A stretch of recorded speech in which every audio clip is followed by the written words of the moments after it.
What's up, people of YouTube? I'm Karsatowski, and welcome back to the Karsatowski Bowling YouTube channel. So, in today's bowling breakdown, we have the 2009 PBA National Bowling Stadium Championship. So, let's get on to the video. Here's the title match of the 2009 National Bowling Stadium Championship, featuring Walter Ray Williams Jr., who just had a perfect opening strike, versus Patrick Allen. Patrick Allen actually climbed from the bottom of the stepladder to get to Walter Ray, who's number one seed. And the number one seed is very familiar territory for Walter Ray. 166 TV finals for Walter Ray, and 45 and 42. Patrick Allen had 10 and 7 in title matches up to this point, with 30 stepladder finals. So Patrick Allen made like 17 of 30 title matches, which is really impressive. And Walter Ray at this time had like 87 title matches out of 186 stepladders, which is also very impressive. Walter Ray has the all-time record for the most TV appearances, which it's going to be quite a few years before that is going to be surpassed. Of course, that is going to include like title events. That's not going to include like any extra stuff like the PBA League or like the Super Slam stuff that they do extra for TV. It won't include any of those. And Patrick Allen has an opening double. Walter Ray tries to do the same. Perfect shot. Late fall in the 8-pin though.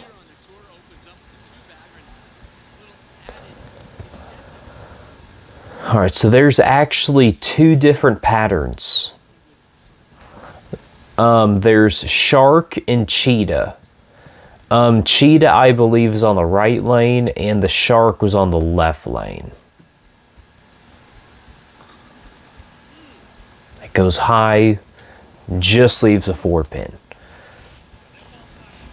Still a good shot, probably will need to make a slight adjustment off that.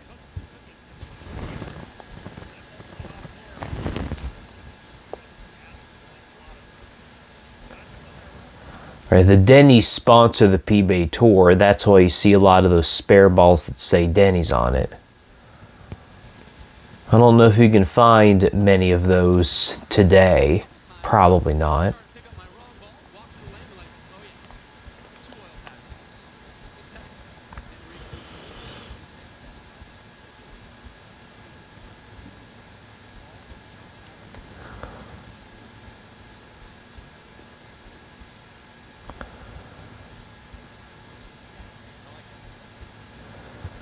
Let's see if Patrick Allen can take advantage. Ooh, that's high flush. There you go.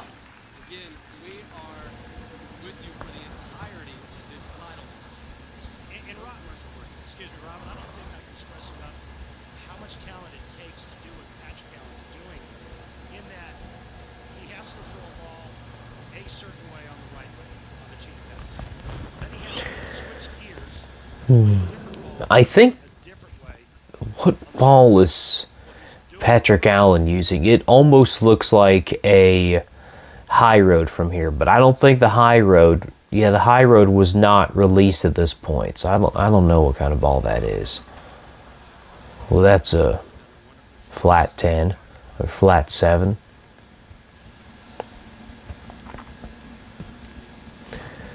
Going pretty direct on that left lane and goes light. It just doesn't pick up. Oh yeah, Lumber Liquidators also sponsor the PBA Tour. Those were like two of the big sponsors in the 2000s for the PBA. And therefore you have a spare ball that has the sponsor on it. I don't think they have a whole lot of sponsor spare balls today. At least I haven't noticed. Like there's a lot of different sponsors that sponsor different events, and they just kind of come and go nowadays. Like there's no permanent sponsors on the PBA tour, I should have to say. So it's kind of, they just don't really make plastic balls that have any of the sponsors on them like they used to, because they're just not main sponsors on the tour anymore. I know that Bolero I think Bolero owns the PBA Tour, if I'm not mistaken. It's either Go Bowling or Bolero that owns the PBA Tour, but they don't like sponsor it. They don't put their sponsors all over the tour, I don't think.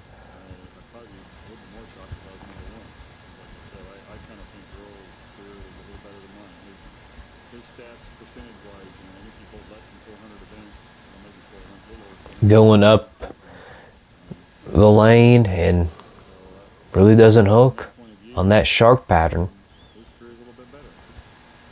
It's interesting to me how Walter Ray is able to play a very similar line regardless of what the oil pattern is. You don't see a whole lot of players doing that. Like Norm Duke is another player who can do something similar, but Walter Ray, he can pretty much play the same part of the lane on any pattern on TV and still do really well.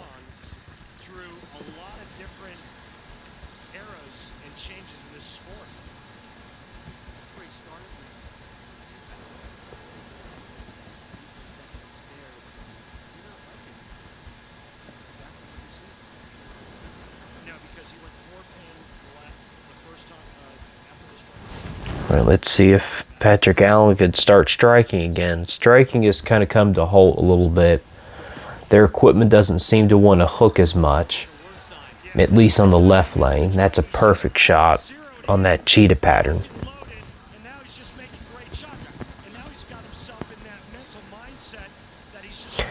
3-0 all-time in TV finals versus Walter Ray Williams Jr. Well, I mean, there's just some players that some players can't lose to. And there's also some players who are just about 50-50 against each other as well. So you've got those kind of matchups. I know that Parker Bowden III is like 0-4 against Wes Millott. And Chris Prather is like 5-0 against Jason Belmonte. Just interesting pairings that you wouldn't think would be so one-sided, but they are.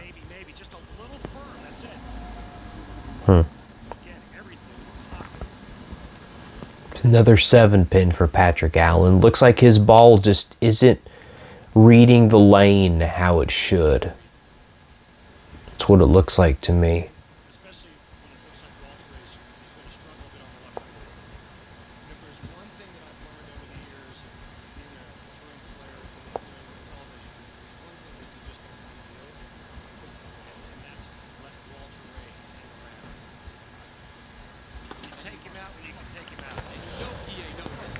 All right, pretty much halfway there, and yeah, striking has come to a halt for the most part for these two players, mostly due to that shark pattern on the left lane.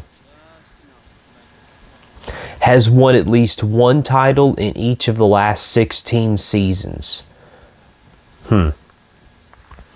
So that's 2009, so pretty much from probably 1994 to 2009, and that would pretty much carry over to 2010. So Walter Ray also probably has the record for the most consecutive seasons with winning at least a title.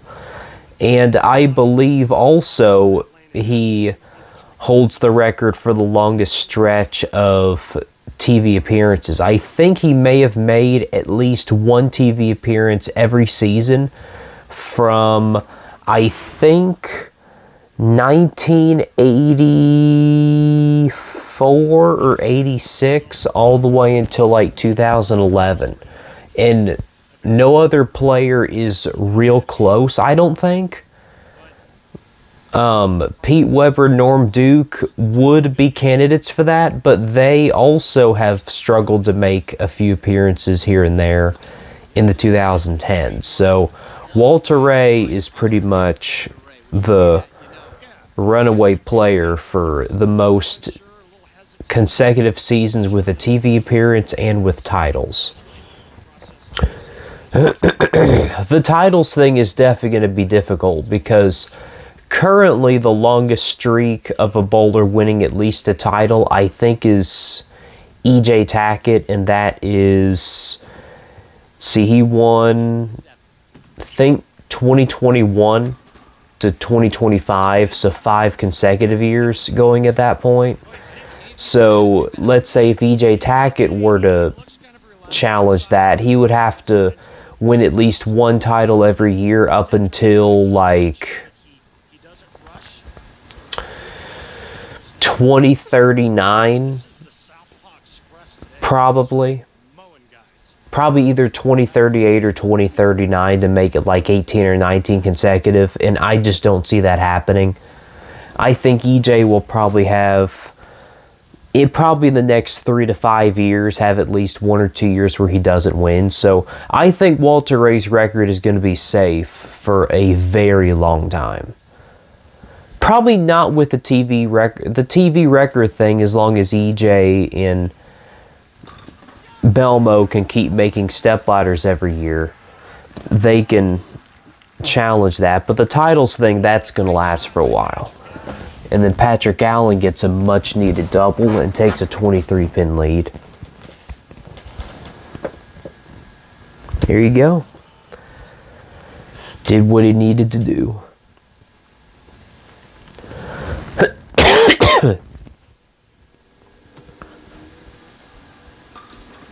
Good shot. Okay. Now Walter Ray needs to double up in the 9th frame to cut into the lead.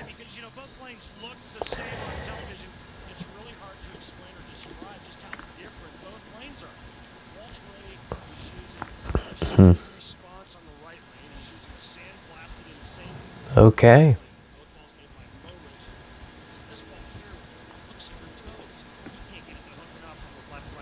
Get there, perfect shot. All right, Walter Ray is back on a double. All right, well.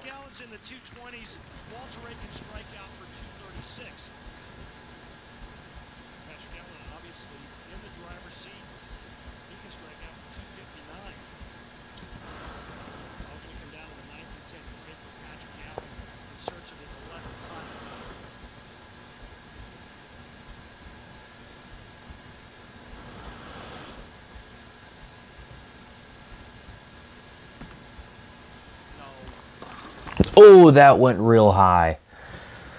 Man, it's honestly kind of a matter of time before that was going to happen. His ball has been finishing pretty high flush on that right lane for the last several shots, so it's kind of only a matter of time before that was going to happen. Oh well, we'll pick it up and pretty much go out in the 10th frame, and he can still win this.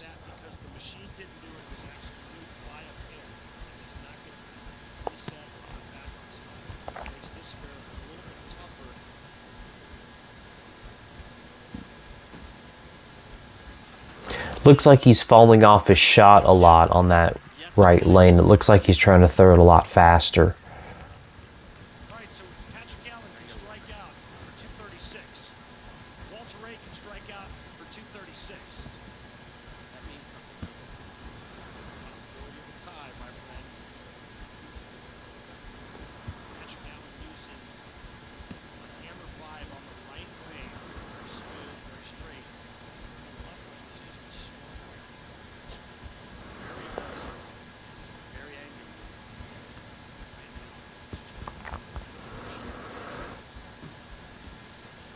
All right, that was very direct. That honestly was kind of lucky not to get 7.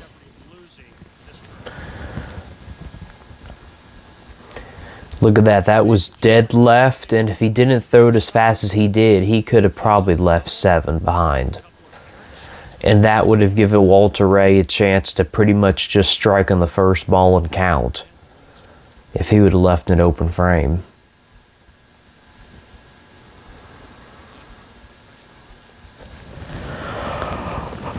Okay, pick up the 6-pin.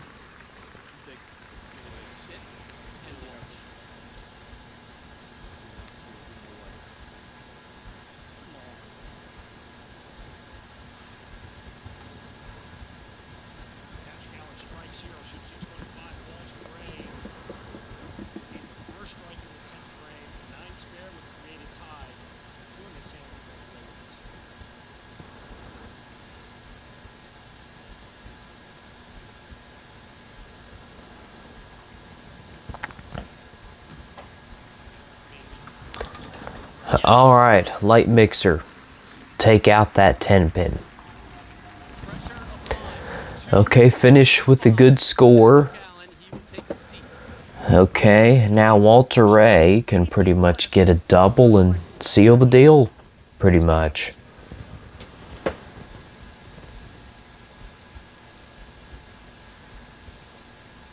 Yep, there we go. Needs 2 strikes to win. And something distracted him, probably a camera flash. That does happen pretty often, especially in venues of this size.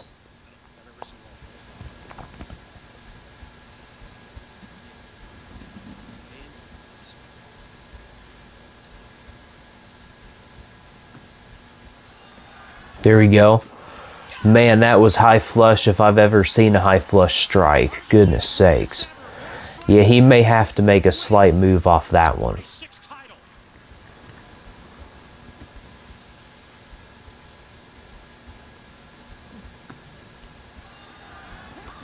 Look at that, really good shot, but looks like he's going to have to move a little bit. If he's going to get all 10.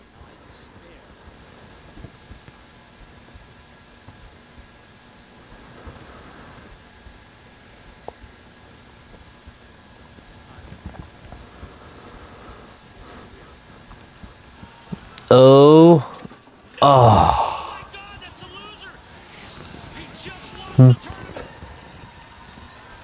Dadgum, that is probably about the worst break that you can imagine for needing a strike. And look at Patrick Allen. Patrick Allen always has a lot of those exuberant reactions when something like that happens. Look at this. Not the greatest shot, but honestly, he could have at least broken up the 10-pin with that. At least. Like, at least leave the 8-pin and tie. But no, it just ends up leaving that dadgum split. Look at that. Now, if that looks familiar to any of you people, I did do a bowling breakdown about a month ago about Walter Ray doing something very similar against, back in 1987 against Mark Baker. And 22 years later, something similar happens in this match. Dadgum. Wow. For a long time, I thought that this was the only time that Walter Ray did that, but I did the bowling breakdown about a month ago, and it turns out that this was the second time that he done that.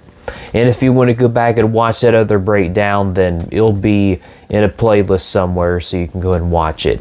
Anyway, so if you all are new to this YouTube channel, and you don't want to miss any bowling breakdowns, then be sure to hit that subscribe button so you'll never miss any videos.